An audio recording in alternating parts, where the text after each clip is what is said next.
Fallon Company is 30 years old.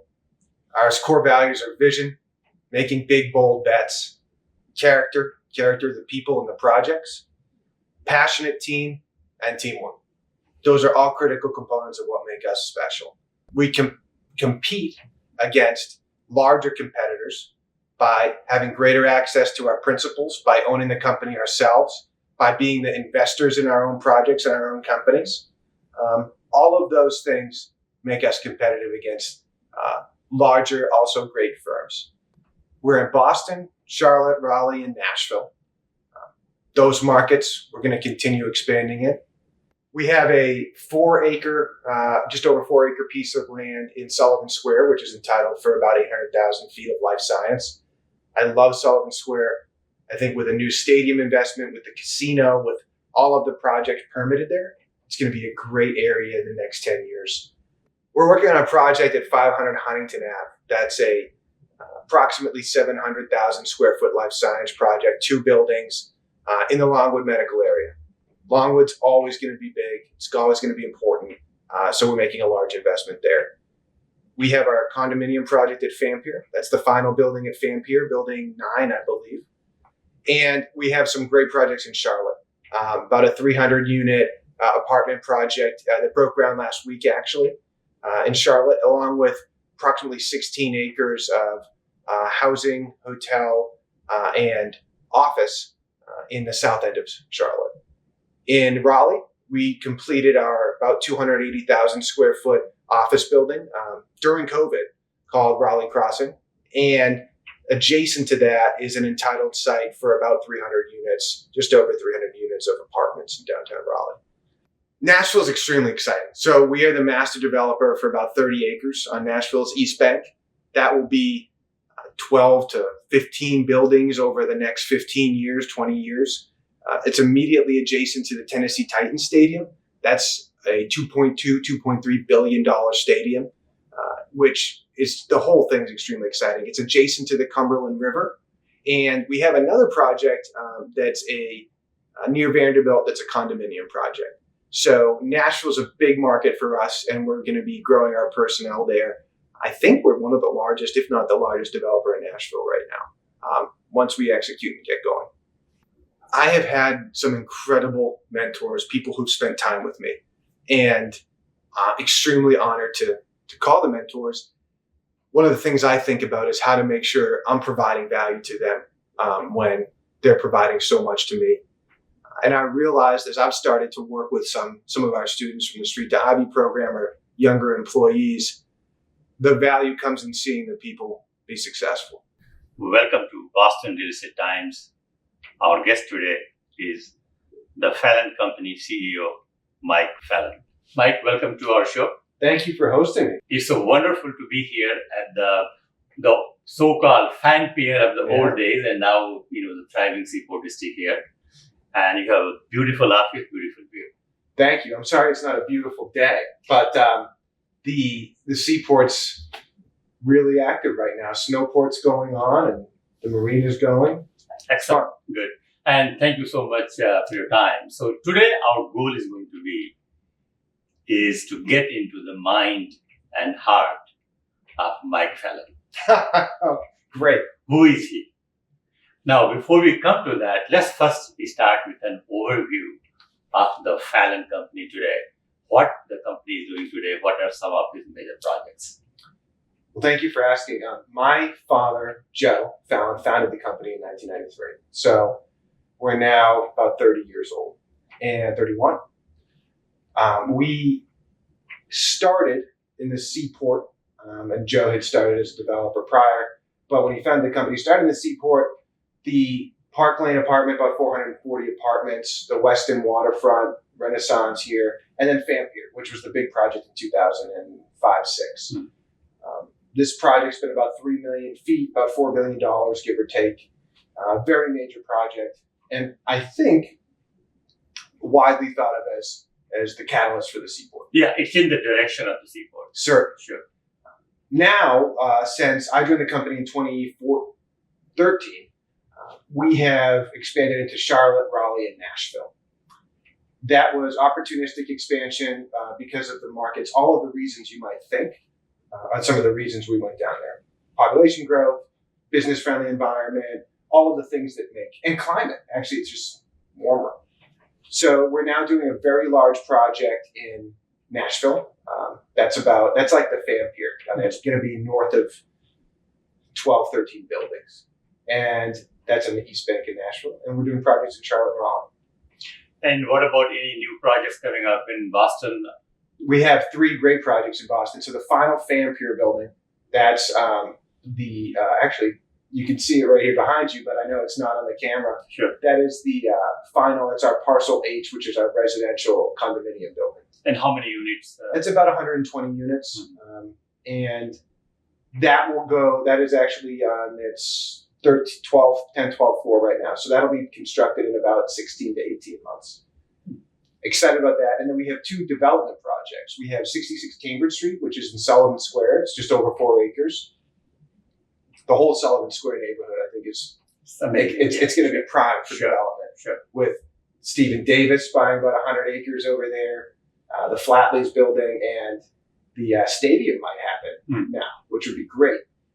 So what are your plans there? At Sullivan Square, our plans are to do north of 800,000 feet of life science development.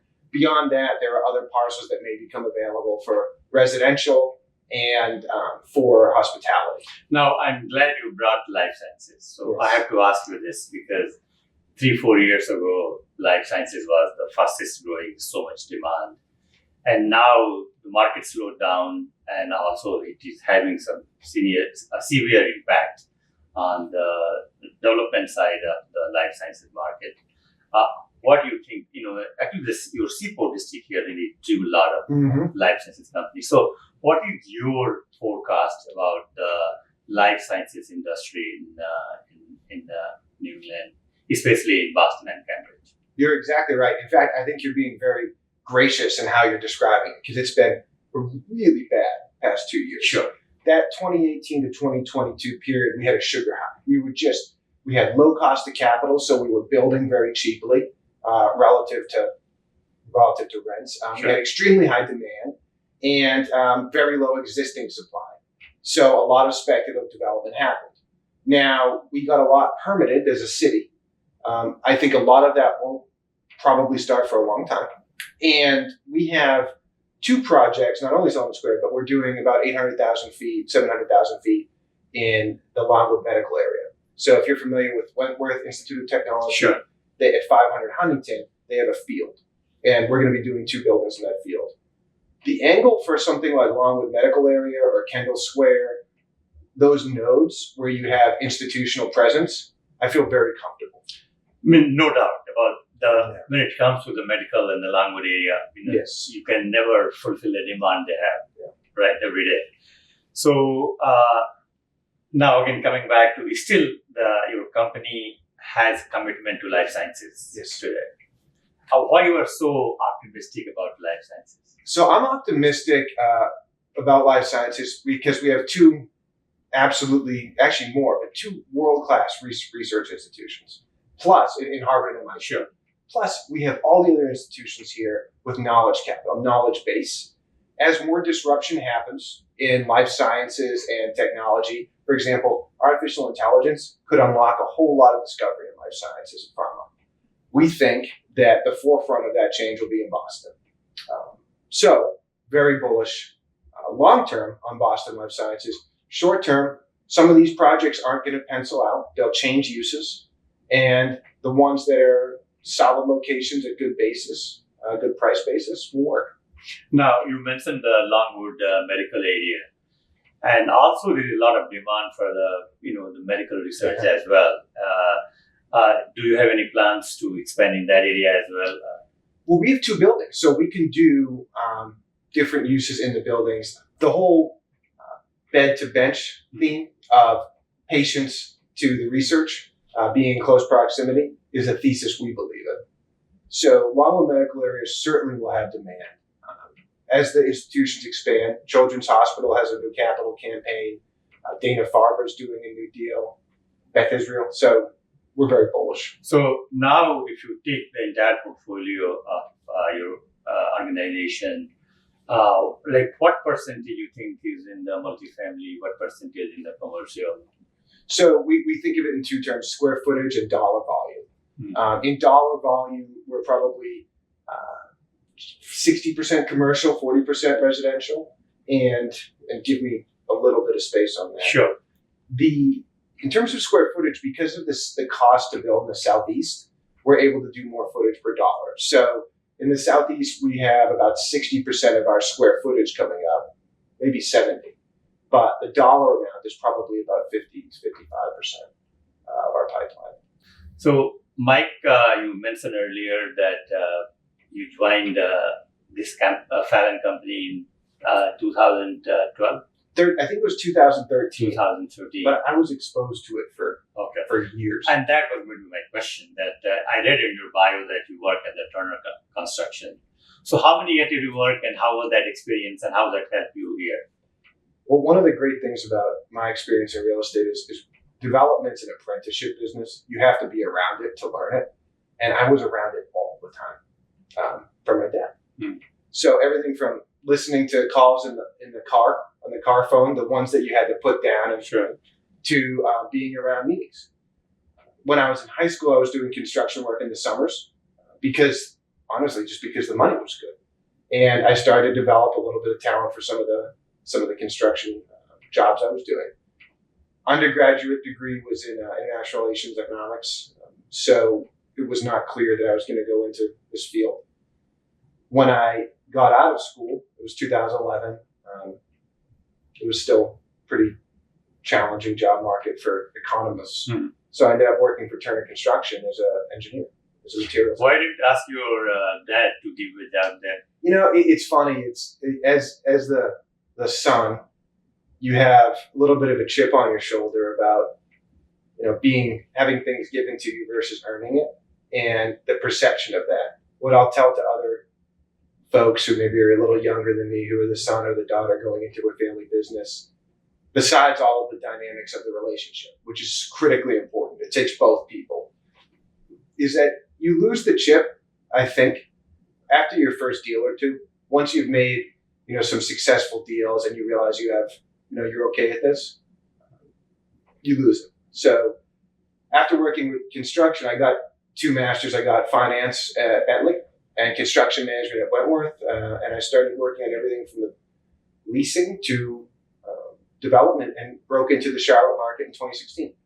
Now, today, at such a young age, I should say, because I read that you were recently 40 under 40 at the Boston Business Journal list. So I assume you are around that time frame. Yeah. So at such a young age, you are heading one of the largest commercial real estate investment and development company. And so how this had changed your life, and also tell us about some of the mentors who have made you ready today to lead the Fallon Company. Mentorship is so important, and you don't learn that until you have a really good mentor, and then you realize what that means. So yes, I'm 35. I'm young to be doing what I'm doing, and So you are younger than what I thought. So I'm 35. I'm in rooms with a lot of folks who are more senior and have more experience. So you have to develop a humility there to recognize that a lot of people bring skills to the table. The last name helps open some doors because my dad's network. But beyond that, you've got to work and you've got to earn. I mean, it's every day. It's very competitive. So yes, younger, but I think that just means we have a longer runway to grow. In terms of mentorship, my father obviously has been the biggest, longest mentor in my life. And it's interesting because his skill set is very different from mine. So it's a great juxtaposition. Another mentor, like David Fialco, he's a co-founder of General Catalyst. Incredible man. And he has another very different skill set from my dad. The interesting about both of these men, they're extremely creative. Very creative in terms of artistic, but David makes movies. My dad likes to draw. But these are also kind of captains of industry, so to speak. So how involved is your dad? He still holds the title of chairman of the current company. And so that's one question, that how involved he is. And the second question is related with that is that you belong to the new generation, grew up in a totally different environment than your dad. And is there some sort of a generational clash in terms of values, in terms of vision of the industry? It's a great question because until you're working in a family business or with a family member, it's so hard to understand. There are a lot of dynamics. This relationship is successful, I think, because of the way both of us approach it. He's a very smart but humble guy, not a big ego. I try to be the same way. And what that means is if you're disagreeing on something, we're not going to hash it out that moment. We're both a little bit stubborn, and we think we're right. So tabling it until you can discuss it. But also, people will say, well, you have to leave work at work with a family member. When you're owning and running a business, my argument is it's all the time. So when we're at home, if I see him at, for example, Thanksgiving or Christmas, we're going to be talking about work things. And it's not a burden. It's just what we do. And it's our life. And it's what we like doing. But I don't think there's a very clear line of separation, nor do I think we could do that, at least in our relationship. So in terms of values, though, the values he instilled in the company and in me are the values that we work hard to uphold all the time. I think he is the soul of the company. And I work hard to not only protect him, but his vision and instill that in the company. That's hard to do, though, too. Now, some of the values which your company really believes in, and helping the younger students, bringing younger youth to the real estate, some of the programs you have. Honestly, congratulations on that, and thank you for doing that. There's a lot of the mentorship and excitement among the younger kids do that. And then also some of the other values which you have about the type of mixed use space you develop, the sustainability, the being, closer to the MBTA and those type of. So how you focus on those things and how important these values are to you? If it's okay with you, I think I counted 3. So I'm going to take the second question first. Okay, sure. The values of the company, it's funny because we're a very horizontal company in that we have a lot of really smart senior people. So the values, deciding on certain values is challenging. But the vision to make big, bold bets and take risk on large projects that are going to take a long time. Character, so the character of the people and the character of the places we build. They can't just be an infill, one-off project that it looks the same and is the same as everyone else's. You can get another firm to do that better than us. So we have to do something unique. Passion for what we're doing. A lot of people say it. Practically speaking, we ask so much of our people. If they're not passionate about it and if they're not producing results and we're not producing results, it's extremely challenging to keep them. And then teamwork. We're extremely team-oriented. Everyone pulls weight in multiple areas. So we believe in generalists and people who can do many things.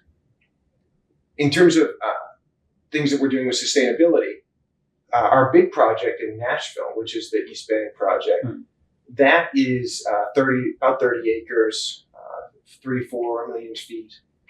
And it's adjacent to the Cumberland River, which has flooded before. So we do some of the obvious things. We're building up, we're using berms, we're going to be at an elevation. But with a river, it's a little different than with the harbor because you have a current that's consistent. And with rain, it rises quite a bit. So all of the things that you would think of with floodplain, what we're doing there. Also natural landscape, ability to absorb. Concrete doesn't absorb the water. And then in terms of parks and areas for people to seek refuge outside of an urban environment, we're focused a lot on open space. So we're trying to get, I can tell you one of our projects in Charlotte's about 50% open, Fampier's about 50% open, with great parks. Beyond that, we have an office building in Raleigh that we did WELL certification on it, which has to do with health and wellness in the building. Obviously, LEED certification. And there are a few others. I believe one is Wired Score. And there's all of those things. So we try to do all of that. But we look to the industry for best practices. We're not going to create a new sustainability practice ourselves. We really need the industry to help create that. And policy directives help push that. We can't be the only one doing sustainability if no one else is doing it. Otherwise, it's very challenging to be cost competitive. And forgive me for getting to this last because it's probably the most important, but Street to Ivy. So we have a partnership with Tavares Brewington. He's an incredible guy with a great story.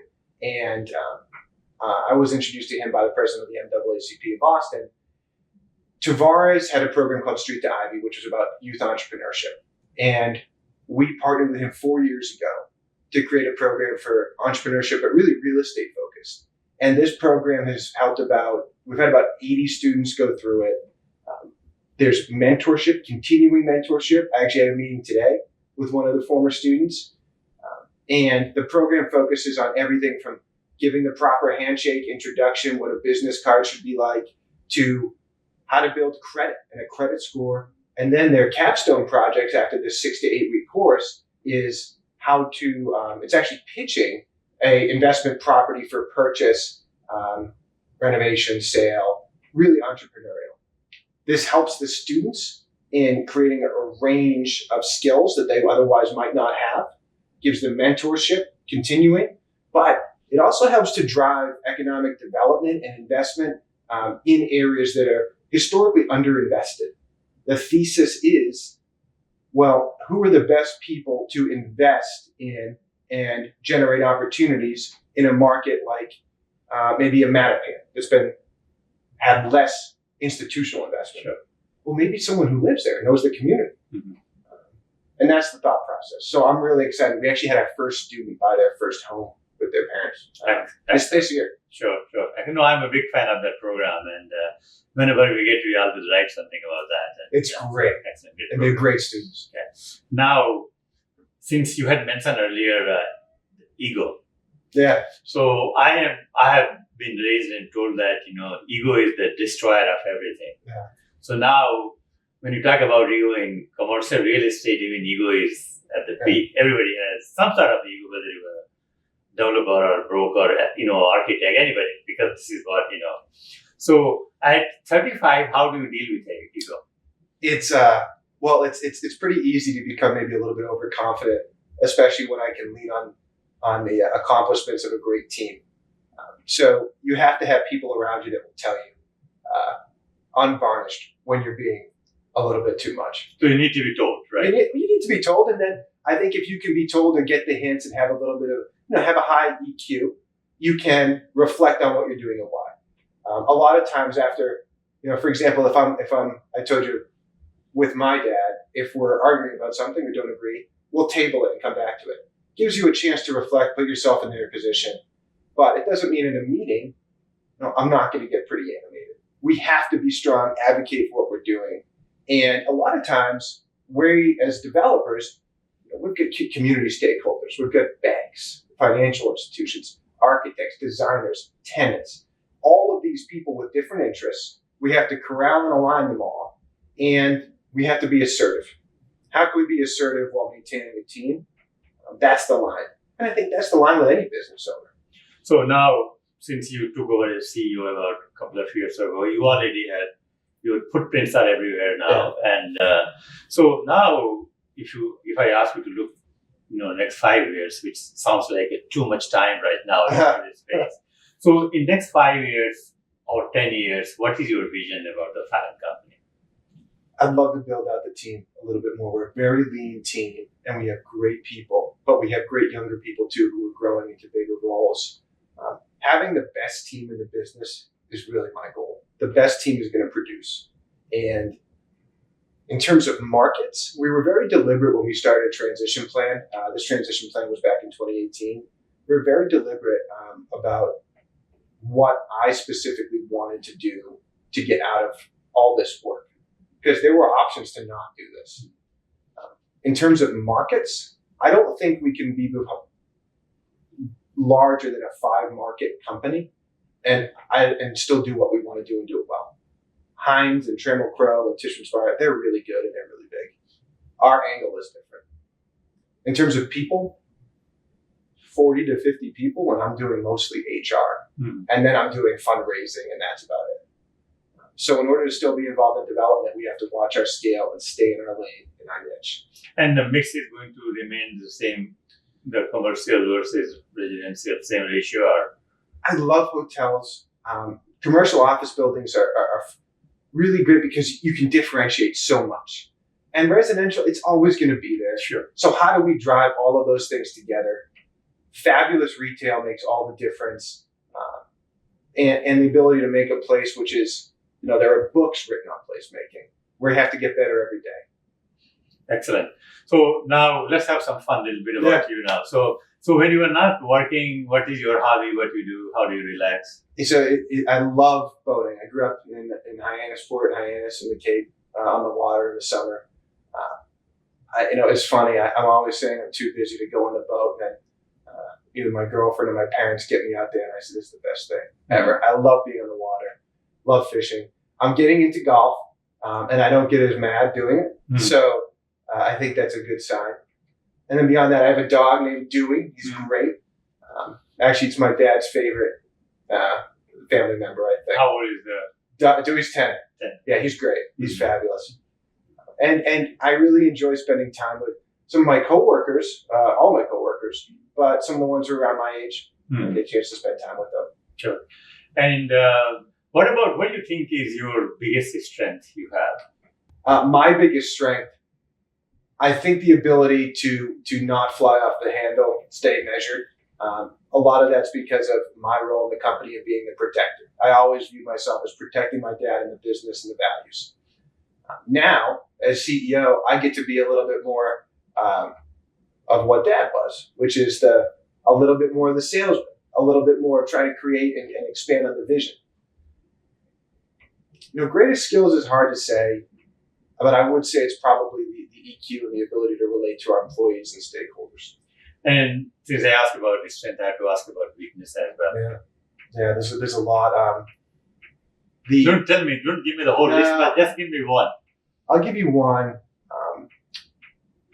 I think that I tend to maybe over rely on certain people who have great skill sets, and I need to be a better team member to them. When you have great people, my instinct is often to let them run, stay out of their way. But I got to make sure I'm giving them the tools and the support to be successful. A lot of times they appreciate that runway and me not being a babysitter because they don't need one. But there's a line there of where I need to stop and say, hey, how you doing? What can I be doing? So I think it would probably be giving too much runway or giving too much space and calling it runway. So, Mike, the markets which you covered today, Boston and other parts of the East Coast. Yep. What you are planning in the near future? You want to expand geographically, or you want to focus on where you are right now?